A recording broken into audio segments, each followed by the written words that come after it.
Most founders I meet are stuck in the weeds of their own business. In fact, I'd say 99% of the time, the company can't really run without the owner. And today I'm going to be covering 4 big reasons why that happens, patterns that I see over and over again, and also my friend Lloyd Thompson sees over and over again. Welcome, Lloyd. It's great to have you back on the show. Thanks for having me again, James. Yeah, these, when I see that we've got business owners stuck in the weeds, it's normally the same things happening again and again. The patterns just emerge. It's so obvious, but getting the actions implemented to resolve these things are not always obvious for these founders. And so, in fact, when I tend to spot a lot of these just in our calls before they're even a client, because they just emerge so quickly. We do the ops assessment, and 10 minutes in, I'm like, okay, we've seen another one. This is something super familiar. What's the ops assessment? So this is just a short survey that someone can do. Takes them 5 minutes, and it gives me just enough information to know, is this someone I can help? So they fill out a 5-minute survey, and then when I get that, it's, is this person fit for a conversation? And just off the information of that, I've normally got enough information to know, yeah, this is someone I can help. This is a challenge I've seen before. We know what to do here. And I suppose at that point, they have a pretty clear map of where they're needing to put some focus. Yeah, it gives us a pretty good direction of like where they're at and what we would do next. And drop a link to it. Tell us where to get it. Yeah, so that's at virtualdoo.com/assess. I saw someone on social media have a go at you for the name VirtualDOO, DOO, and clearly they didn't understand that DO stands for Director of Operations. So that was quite funny. I'm sure you encounter the occasional cheeky comment here and there. Yeah, I don't mind it. I think part of our culture of my business is to have some humor about stuff. Like I come across this particular culture in the East Coast of the US, very sort of dictator style. We're not that, we win hearts and minds. And so I want humor. And so I don't mind a bit of gentle banter on social media. Well, I think we'll have some fun. We'll, as we go through these 4 things, maybe we can reflect on, how strongly or not affected we are by these things in our own business. Why don't we kick off the topics? Yeah, well, so the first one that I come across a lot is the overwhelmed business owner, because they're just waiting on a hire. And they're saying, you know what I'm going to do? I'm going to hire this person, and these are all the responsibilities that they're going to fill out. And when I look at those responsibilities, it's basically like mini-me. What was it? Austin Powers? He had a smaller version of himself. It's mini-me. And it's just a fantasy. It's very rare that you're going to have someone to do all of the things that you're currently doing. And so what happens is they wait and wait and wait. They don't take action. And they're thinking, it's just too expensive to hire this super person that I'm going to hire, this unicorn. And so they don't take action. So they end up remaining stuck. But what the reality is, they don't need to hire this be-all and end-all super role. In fact, they can break down the role into a set of responsibilities. Like, what are the individual things that I'm actually doing? Okay, well, maybe there's something that I can hand off there and do it piece by piece.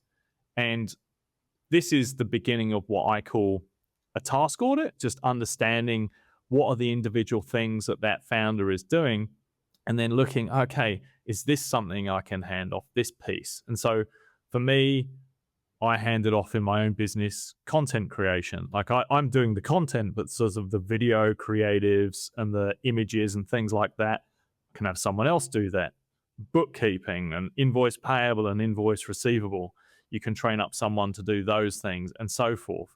And so over time, it might be that you end up training a couple of people in your team, and it might be that you have now a couple of people that can run a lot of the things. And that might have even been an image of that unicorn-like hire that you wanted to hire in the first place, but just going out there and thinking, I'm going to hire a person to do all of this, it's just not going to happen.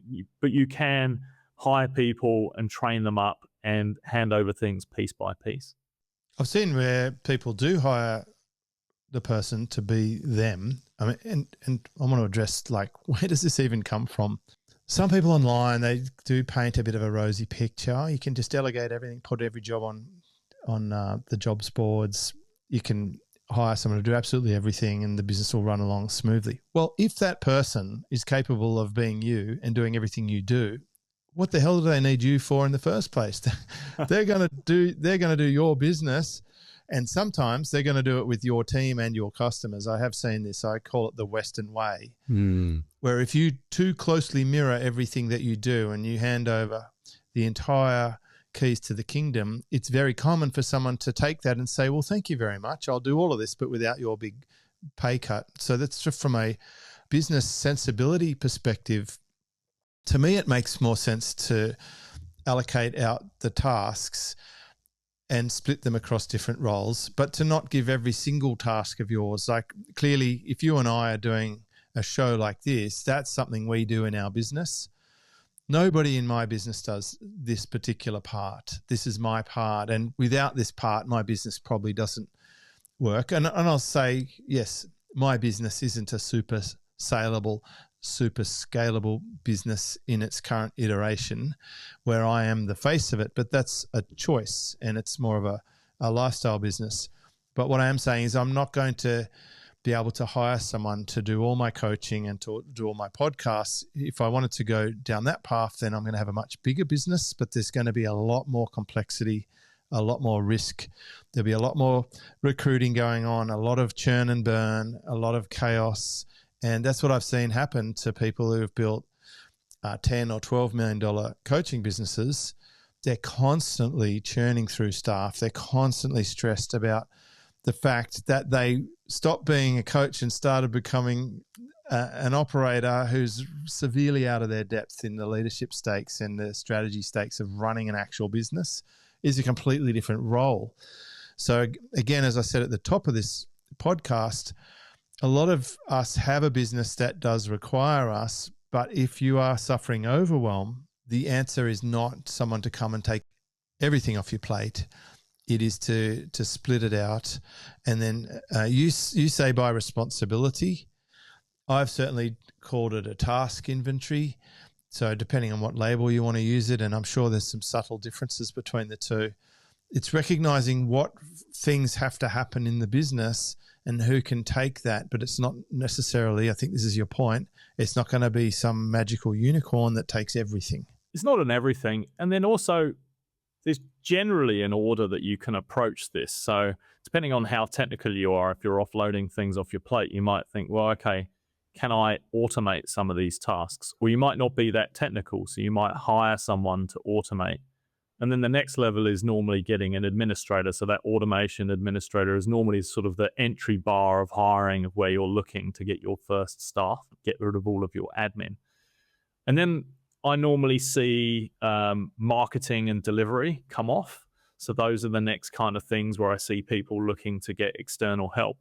By that time, I think the person's been pretty busy now coordinating staff. They've now got a couple of staff doing administration, marketing, someone doing delivery. And at that point, that's when they're normally looking to get some kind of operator role to now manage those people. And then where I see the founder typically in their last is running sales and being the face of their business and working on strategy. And that's a very typical model that I have worked on in my own business, and that's where I work with other businesses to go this road. And normally it's true, the founder is the best person to sell their business. They've gone through every iteration of it, and so that's normally their best role that they're working on. And one of the hardest things to give up is the stuff you're actually good at.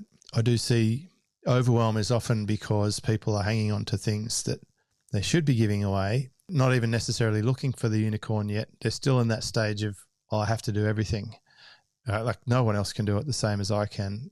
And they're hanging on to it so tight that they can't grow. They can't even get to the things that need to be done in the business.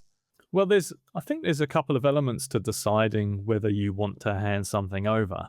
I mean, there's the dollar value of it. And, I know you call that your effective hourly rate. And that's one lens to look at. Like, should I really be doing this? If this is a task that I could offload for $10 an hour and my own hourly rate then increases because I'm doing less, that's one element to decide whether this is something you should hand over. The other element is is this something that gives me energy? And so, if I actually like doing it, maybe there's a reason to hang on to it a bit longer. Or this might be, and by the same token, is this something that's expensive to hand off, but it sucks the life out of me? Well, in which case, I mean, this is your life. Why are you doing it if it sucks the life out of you? Perhaps you could work on something that instead gives you more energy, you feel more pumped, and in the long term, that's going to give you more motivation to work on your business and succeed. I've seen some gurus do that. They built big empires, got completely burned out, and then they have a massive flip of the script. They go and buy a small, non-related business and do something that just fills them with joy. And I remember one of the first instances I've had is someone querying the effective hourly rate was a videographer. He had a video production company, and he says, does this mean that I'm not allowed to still be a director on set for my own documentaries and videos for the agency? And I said, no, it doesn't mean that at all. If you love that, if it is art and that's what you live for, then what we want to do is make sure that people are doing everything else. People are getting the clients, people are following up after the shoot, doing all the editing and the follow-up and the invoicing and managing all the office stuff and bookkeeping. All of that stuff's done. You just show up and the team's packed your gear, got it there, set it all up. You just roll in like Steven Spielberg, do your filming, enjoy your passion, and then walk off set. And he's like, that's amazing. We worked with an e-commerce client, and this was very early in my business. And I thought that by relieving him of all of the running the team and getting the rhythms and the dashboards and the feedback loops, the stuff that was destroying his soul, and he was scattergunning the team with tasks, I thought that he was going to end up doing less. And I was naive about that. But actually, he just decided to fill his time with his passion, but was still work. And he was doing the video creators and working with the design team and just spent the same amount. He was still doing 16-hour days, but he was still doing that on something that he enjoyed rather than stuff that he hated doing. I've noticed this with a lot of entrepreneurs I'm working with. When I do free them up, which is often very quickly, I've had a lady who I freed up from 5 days a week with 4 nights a week of calls to working 3 days. And she was filled with complete terror of what the hell do I do today? There's nothing in my schedule. I'm not grabbed by my business and dragged across the rocks this week. Like, I've actually discovered this new dimension of living where I have choice and time. That can be paralyzing if you have created an identity where you're always overwhelmed. You are always adrenal gland. Your nervous system is always stressed. You're always under the pump. You've always got 25 things to do that you just can't get to. That some people live in that stress zone and they form an identity that is work. And when that's removed, it can be quite confronting. And it's fascinating to watch and to deal with that. I can totally relate to this, because when I left corporate and then had been in someone who'd been back-to-back meetings all day long into now being someone who has a scheduler and opens it up at certain times, I would get this guilt.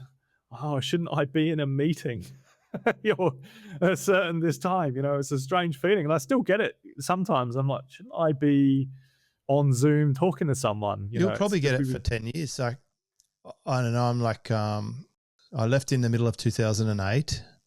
It's past the middle of 2025. I still sometimes, very occasionally, dream that I'm sort of in a car dealership under an enormous amount of pressure. It was so traumatic. But you will adapt for the most part. Like, I have 4 recurring appointments in my diary each week. That's 3 on Tuesday, 1 on Wednesday. I do not have a scheduler. I don't do sales calls. I don't guest on other people's stuff. I don't speak.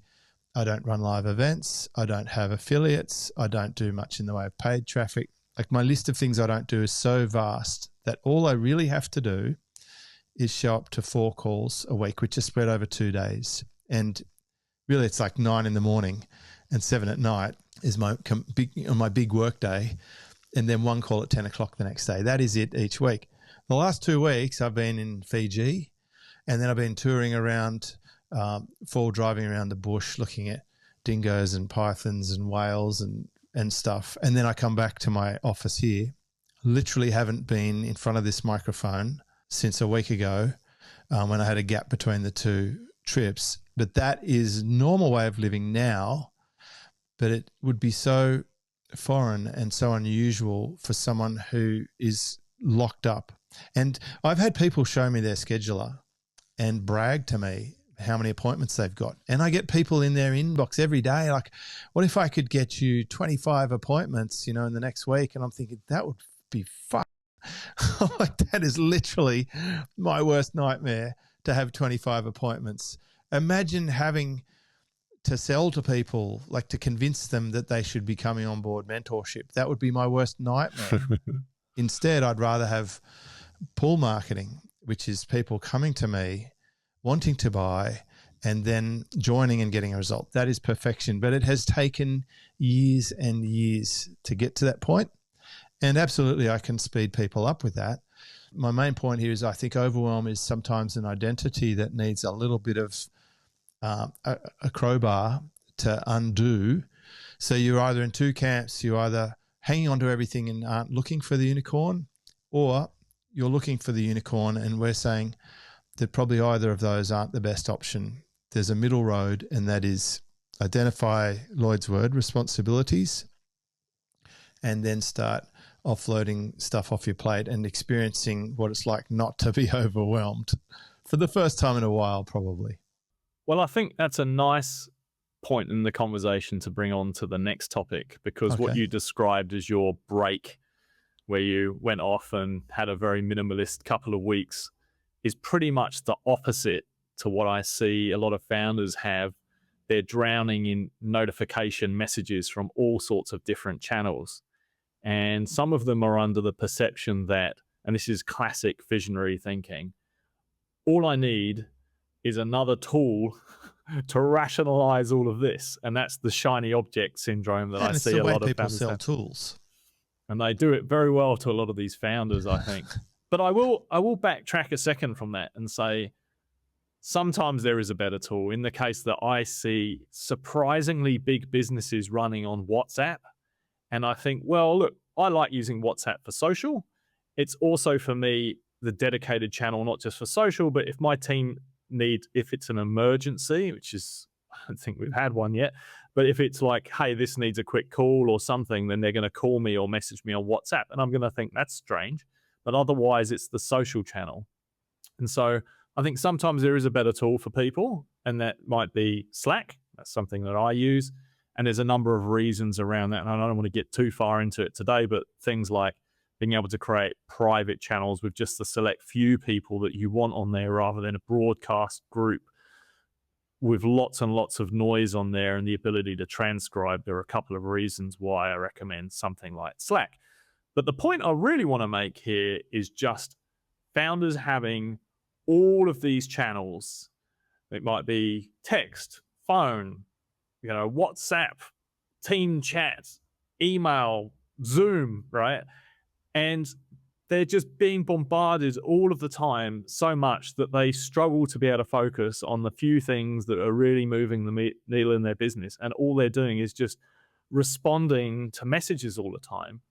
And so, and it's death by 1,000 distractions. And so the cure to this is actually reduce the number of channels and figure out like what are the channels that I use in my business, and how do we use these? So just give you an example. In my business, I do very little on email. I've got a support inbox. That's going to be where my invoices are paid. So invoice payable and receivable goes to support. So a lot of that is handled there. If someone does email me, then I'm going to keep it light as soon as possible and just try and get them onto a channel, which is where I spend my time. So if they become a client, they're going to go onto Slack, and that's how we run our clients, unless they've got another channel they like to use. Or it's going to be something like, I'm going to have a dedicated time where I'm going to have a conversation with them in Zoom, rather than go back and forth. So email is not a channel for me. I get people off email, and I pretty much am in Slack, where I'm going to get very well organized updates on what's happening in my projects. and scheduled Zooms. I don't have surprise Zooms with people. And other than that, I've got WhatsApp as my social space, and it's very minimalist. And I can show people how this is done. But it's really not so much about the tool you're using. It's more about, right, pick a couple of tools and work out, like, this is the pattern. This is how you're going to be managing your conversations with how you're going forward. I love that. I've got some variations on that as well. Like, for the last 15 years, the first thing I tell people if they're trying to handle support via email is get it out of your email. Just get a support desk. We use Help Scout. I think we pay one license. It's very cheap and it gives an email-like experience for the client, but it's very organized and it's easy for your team to operate. And we support that with a Slack channel. It feeds into Slack automatically as well. So I can see support tickets, but I don't have to answer them. And we can have a sister channel where we can sort of discuss a ticket outside of that ecosystem. For me, Slack is my office. So that's where I communicate with my team. Also, I'm a layer back from all the socials. If people make comments on my socials, my team will just screenshot it and put it into a social comment Slack channel. So I have one channel to go to respond to people's social comments, whether it's a YouTube comment, Facebook comment, Instagram comment, LinkedIn comment. I don't log into those channels unless there's something for me to respond to. And I've got one little simple rule about that, and that is that it should come to me. I shouldn't have to go to it. I love that. So, yeah, one Slack channel, social comments is how I manage I actually do respond to my own socials. It's not my team. Even though my team might post the content, I'm the one responding to the content. And as you know, I don't like to use WhatsApp at all, and I don't use TikTok. Like, I'm not spending time on platforms as a consumer. I think there's another little simple rule of thumb. You're either creating content or consuming content. And so I want to be in the vast majority of creation. It is important to consume, to understand trends and to be aware of what's going on in the market, but I'm very selective of where I consume from. And here's another little simple hack. This is super counterintuitive, especially if you're drowning in notifications. I unsubscribed from everyone on my Facebook page, so I only follow my personal account, which I'm not very active on. And what happened was, when I log on to that Facebook thing to answer comments, the algorithm is serving me up everything related to the conversations happening on my page. So I'm seeing what my clients are seeing, and I'm seeing other. I'm not seeing personally related stuff. I'm just seeing what Facebook thinks is the most related to the people commenting on my page and what my page is about. And so I've automatically curated a news source by not following anyone, if that makes sense. In the old days, I used to have RSS feeds pumping into a Slack channel for industry news and stuff. I only do that in the surf market now. I've got a Slack channel that pulls in everything that happens in the surf industry into one channel. And so I can just, again, scan and know what's going on in an entire industry with just one feed. And I also built a page that does that on my surf site. A news page that pulls in RSS feeds from other sites as a news aggregator. So if you are getting notifications and messages from all different people you've subscribed to and you're following everyone, or you don't actually have to do that anymore. You could create one source of truth and just use that. And by paring down the noise, and I've got two labels in my inbox, noise and signal. Noise is for anything I've subscribed to that I like when you buy a pair of sneakers or something from Nike, they're going to send you specials and newsletters. That goes to noise. But if I subscribe to your newsletter, Lloyd, then it'll go to signal because it's something I want to check occasionally. But I rarely check those. The other label I have is critical. That is an invoice. It's someone inquiring about joining Mentor. It's like super high level, like a tax office payment, those sort of things that you cannot miss, or a domain renewal, that will go to critical. But that's basically it. I'm never handling support stuff like, I want to change my credit card or I can't log in or whatever else. My team does all of that. Yeah, I just don't have notifications. It's just a very calm feeling. as you say, I go to it. If I want to go see what's happening in Slack, I go to it, and my phone doesn't ever make a noise. There's It's no in the first ping chapter of Work Less, Make More as well, incidentally. It's like turn off all notifications. The last thing you want to know. And you like scientifically that pinging and dinging, the adrenal response and that, it's exhausting. It's not good for humans. And I was watching a video from a professor, and he's saying like social media or, watching videos or storytelling is part of human. That's not the enemy. The enemy is short content. The fact is people have like micro attention spans, and they just keep needing a hit, the addiction of short stuff. And if you've got notifications on, every time it pings, you're going to go and look at it. That's like whatever you were working on is completely gone, and it can take you a while to get back in it. So I actually propose that most people drowning in notifications are not really ever getting to deep work. And I sort of hinted at it before. I don't go into this office on Thursday, Friday, Saturday, Sunday, or Monday. I'm only in this room 2 days a week for my calls, or if I want to record a podcast, which is usually on those 2 days. The rest of the time I'm away, and often I don't even know where my phone is. And that's why I like the async business model. It's another little subtle thing. If you're drowning in notifications, it might mean that you have an on-demand business model whereby it can't go for an hour or two without you, which means that something's broken in your business model. In my business model, I have an agreement with my clients that I'm going to check in on them every day, but I'm going to do it when I want. Typically, that'll be on my phone, and it might even be like 9:30 at night, might be the first time I even check and update stuff, but that's totally fine. Like it's a 1 day service agreement or same day service agreement within 24 hours. It works for everybody. And I can sustain that for more than a decade, as it turns out. Well, then that's a nice point to bring us to the third point, I think, which is vacation dread. So you've just had a great vacation. You've been away for a couple of weeks. And I see a lot of founders are just concerned that if they go on holiday or they take time away, that really they know that they're going to have to take their work with them. Their laptop's going across. Everything, all of the things, the meetings are still going to continue, or some element is going to continue. And that if they were to really switch off, that things would somehow implode. And so then they have this mental acceptance that burnout and sacrifice is a part of having a small business. And I think, well, that is a real problem, not just for your mental health, because if you rarely disconnect, that's going to have a long-term effect on you. But it's also not good for your business in the sense of if your business can't run without you, you don't have a decent sellable business, because the new buyer doesn't want to buy your job. They want to buy an investment, a working business. And so I instead, when I go on holiday and when we're working with business owners to get them out of the weeds and get them out of operations, holiday should be treated as a testing ground. So it should be, okay, let's say, and the way we would normally start them on handing over is kind of like that task audit again, like work out what are all of the things that I would feel like I have to do while I'm away on holiday. Like, let's get this into a list and work out who's going to run this critical thing while I'm away.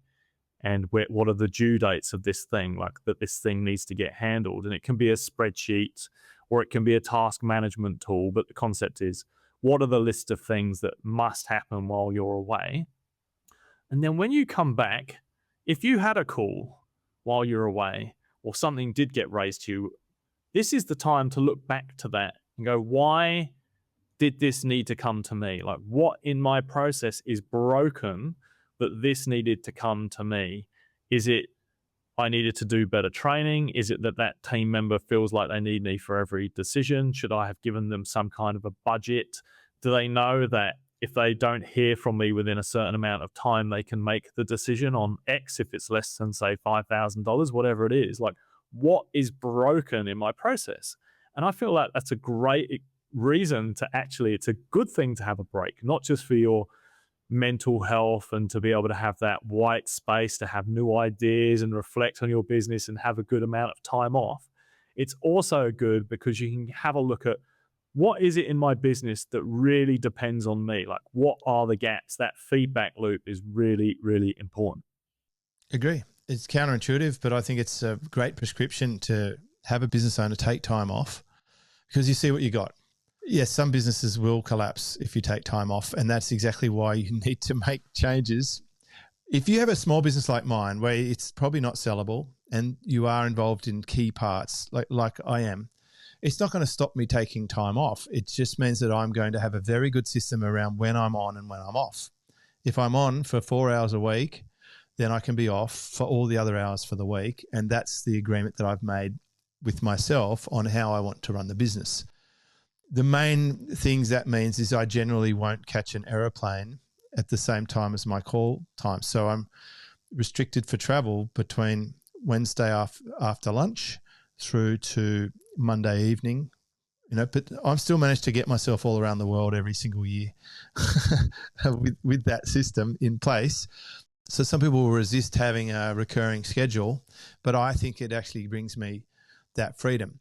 Now, if you do have a saleable business that's scalable and you're wanting to be more of an operator level or even an investor level, then the faster you do this, the better. Go away and see what breaks and then fix the problem twice. So a note on that. Firstly, the idea behind that is you fix whatever broke, but then you fix what caused it to break behind that. You could use a Toyota 5 wires or something like that to get to the root cause of it. Like you said, it could be they didn't think they had the authority to make a decision. Could be that they're scared shitless to make a decision because they think they'll be fired if they made a decision. Some people will err on the side of safety. In other cultures, like while the cat's away, the mice will play. I've seen that happen before when we had a very nasty business owner. It was like the pressure and the calm of when they're not there, but things did drop to a sort of more sane level of momentum, not an unrealistic one. I've often had founders come back from holidays, utterly disappointed that people didn't step up or rise to the occasion, but then I'd have a look at what culture informs that. Have they got the right people in the role? Do they know they're empowered to do those things? Was that even communicated clearly that this was supposed to happen? So set very clear expectations. The other thing is when you do have something go badly, how you deal with that person when you get back will be a big indicator as to if they're going to stay with you or not and if they're likely to deal with it differently next time. So I usually go through a feedback process. I have a look at what went wrong. We have a look at what might have caused that and what we might do if the situation were to arise again and what other options they could have had. And I always treat it as an investment in experience. It happened to us for a reason so that we could learn something valuable to bring forward into the future. No one in my business is going to get fired for making a decision that they thought was in the best interests of the business. So they have that clear mandate. And I think they're so comfortable and not scared that things do happen because, when I'm away for a week or two, I'll actually say to the team, let's not communicate. Let's not have a meeting this week. You just, you have a breather too. I'll often match them up with my sync so that they have a good life. While I have a good life that builds zero resentment. They probably quite like working in the business because it's a good pace. And we do have sprints when we've got something to get done and we have time off. I'm not relentlessly working them to the bone, which is probably why they've been there for 15 years. And I think there's one little thing that I tell people, like, you mentioned before, they feel like they have to take the laptop. They've got to try and hunt around for Wi-Fi. They've got to check in all the time. To avoid that adrenal check-in FOMO, this is what I tell them. Have a emergency beacon, like a yacht sailing the ocean. Have an EPIRB, like if shit goes down and the boat's sinking, you want to put that satellite beacon out and alert the authorities. Let's have that. So for them, it would be to send me an SMS. That would be highly unusual for anyone in my team to send me an SMS. In your case, you mentioned before, it's WhatsApp. Mm-hmm. I'll basically relax, not checking in on Slack, not thinking about my business at all, unless the emergency beacon is tripped. And then if they need me, something serious has happened, then I can front up and, find a Wi-Fi, connect up, even break out the laptop. Counterintuitively, for some of my clients, I say, you know what? take the laptop, stick it in the safe, and you know it's there if you need it, but you probably won't unless the satellite beacon gets triggered, and then you can breathe easy. And they're actually more relaxed than if they didn't bring it, and they're constantly on edge thinking, oh gosh, something goes wrong, how am I even going to solve it? And they're on that phone every 5 minutes checking in on the Slack, getting more and more infuriated and frustrated that things aren't going the way that.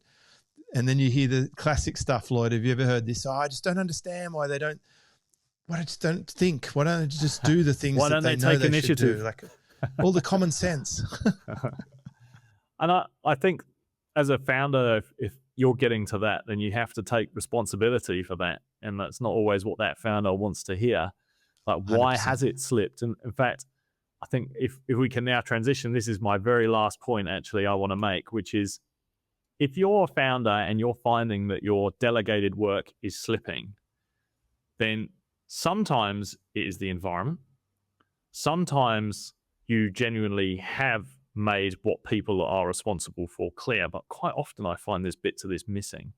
So one thing I hear a lot is what you've just said. Oh, I delegated work and it slipped. They didn't take initiative. And as a result, maybe we've got a deadline that's been missed or poor client communication. And what I think I should do is fire them all and hire all A players or, hire the unicorn. It's just the team's fault. And I think there's a lot that can be done before you get to that.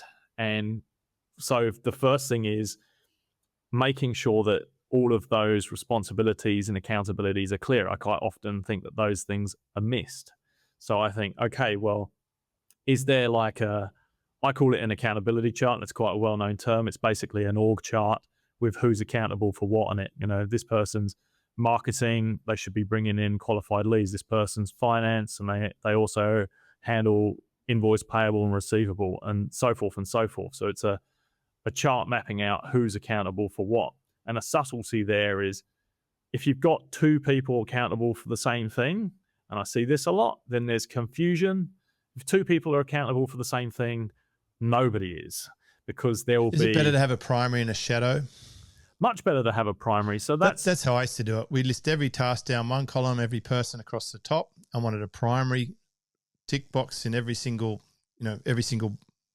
task had a tick under somebody, and then there was a shadow who could back up that person if for some reason they weren't able to show up to work or something happened, and that's your safety net.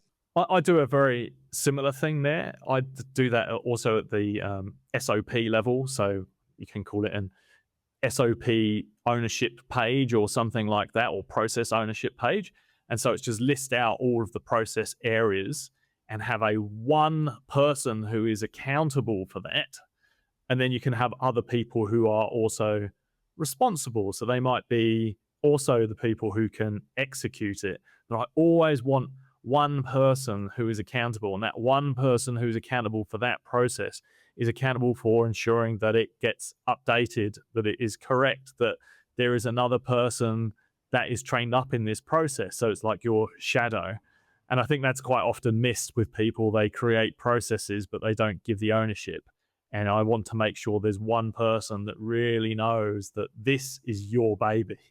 So there's another level of visibility. This is one side. We've got the accountability chart. That's a level showing ownership. There's, as you've said, the sort of the primary and the secondary, or the shadow, or I call it the process ownership, SOP ownership.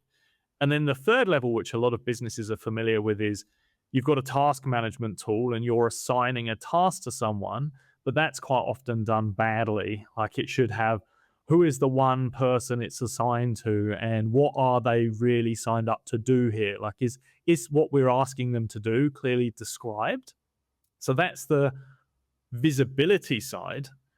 But here's the thing that I see is missing a lot of the time, is that verification side. So that's to have some kind of a rhythm to check in periodically if these things are getting done. So at the minutiae level, at the task level, that might be a daily huddle, which is you're going to have your ops manager running this, or if you're a smaller business, maybe it's you, but you're going to have someone checking in, are these tasks getting done periodically? And as you see that they are getting done, you can drill out, you can move further and further out. You don't need to be involved in all the the day-to-day details of that. But if there isn't regular check-ins, what happens is these task lists of all of these ClickUps or Asana tasks or whatever, they just start mounting up, and poor management of these things start slipping in. So that you need that verification. And then at a higher level, if you've got a bigger team, it might be how you look at the dashboards, like what are the reds and greens of the business. You've got measurements for qualified leads or sales conversions or cash flow or whatever. You're looking at the dashboard of your business, and you should get a view of the health of it and whether it's green and on track or red as in getting behind. Well, if you've got that and it's red, something needs to be done. That feedback loop needs to be established and put in. So this verification side is the piece that I often see that's missing, where founders are saying, oh, I just need to go out and hire A players, or I need to fire these people. Well, they've not created a clear infrastructure for delegation and checking that should be put into place. And I've installed this a number of times for businesses, and a very early client that we work with just scatterguns the team with tasks, every day for 16 hours until he was burnt out. And then all it took really was the core to get him out of this. Like the core of it for him was putting in repeatable rhythms so that these tasks are actually getting closed. So we're checking that people are actually accountable. Now, I should say about all of this, I don't want to disregard the point that sometimes there is poor performance. But this is the tool of how you then check that there is poor performance. So if you find that you've created a fair environment for people to perform, and if the deadline slipped, you understand was actually a reasonable deadline, and there's not a trend here with that individual person in this particular role, then maybe you have got a case to then, is this person in the right seat? Should they be in another seat? Or if they're just not fit, should they just not be in this business at all? But I feel like, and I have seen a number of times, many businesses do not do the first thing first and have the visibility and the verification. Yeah, it removes the ambiguity and shines the spotlight on where the issue is. For example, even when we do shows like this, in our Drive folders, we have the show number and the date. And so the assets get loaded to it. Everybody in the team knows what's coming for the next 2 months. There is zero ambiguity on the deadline and what needs to be done, because there is a support mechanism to manage that. And to your point about the owner shotgunning and spraying their team with tasks, like it's an impossible ask for the team member to know which of the 3,000 things I got issued this week is the priority, and where it's like whack-a-mole. Whichever one I do, he's still going to, or she's still going to pull me aside about the one I didn't do. It's like you're setting them up for failure. You're creating a negative culture. In your experience, what are the businesses that get the most from this deployment, this system that you've been installing for people? So for my business, it's typically business owners with 5 to 25 staff, because below 5 members of staff, they're generally going to try and run everything themselves on adrenaline. 5 to 25 staff, if they're still having problems at that level, when they've got that kind of team size, it means there's an infrastructure problem. And then that normally means that if they've got 5 to 25 staff, normally their revenue is going to be above 1 million anyway. And so that's the point where they should be getting external help. If they're already struggling in this space, then these are the kind of people that I've been able to help time and time again. Most of my clients have been e-com and marketing agencies, but to be honest, if it's a business that can be run remotely, and in this modern world, we've got teams globally all over the world, we can help these businesses if they've got a distributed online team. We're very used to running teams where we don't need line of sight. These structures that we put in place can be run largely asynchronously with a bit of synchronous check-in to make sure that rhythms are running smooth. And it's really the difference between reactive, which is where a lot of these businesses are playing that whack-a-mole that you suggested earlier, into proactive, where they've got a rhythm and things are running smoothly. Nice. So does the readiness assessment identify this for any type of business? I would say if you've got this is for any kind of business. If you do the readiness assessment, I'll be able to basically see if I can help you. So that's a really good point. You don't need a unicorn staff member. You're not going to find one. And if you've simplified the communication channels and you've already got, you're able to go on holiday and you've got your accountability sorted, then maybe you don't need us. But if you're struggling with any one of those things, and you're still struggling, then maybe that's where you could love it. Give me a call. If you need help with this, then be sure to reach out to Lloyd. Lloyd Thompson from VirtualDOO, that's DOO, Director of Operations.com. Thanks so much for sharing today. We've both seen this. We've seen the worst of it. We've seen what happens when it goes well. I've seen the transformations coming out of your advisory, which is phenomenal. And, keep up the great work. Thanks again, James. Good to be here. See you next time. This is James Schramko.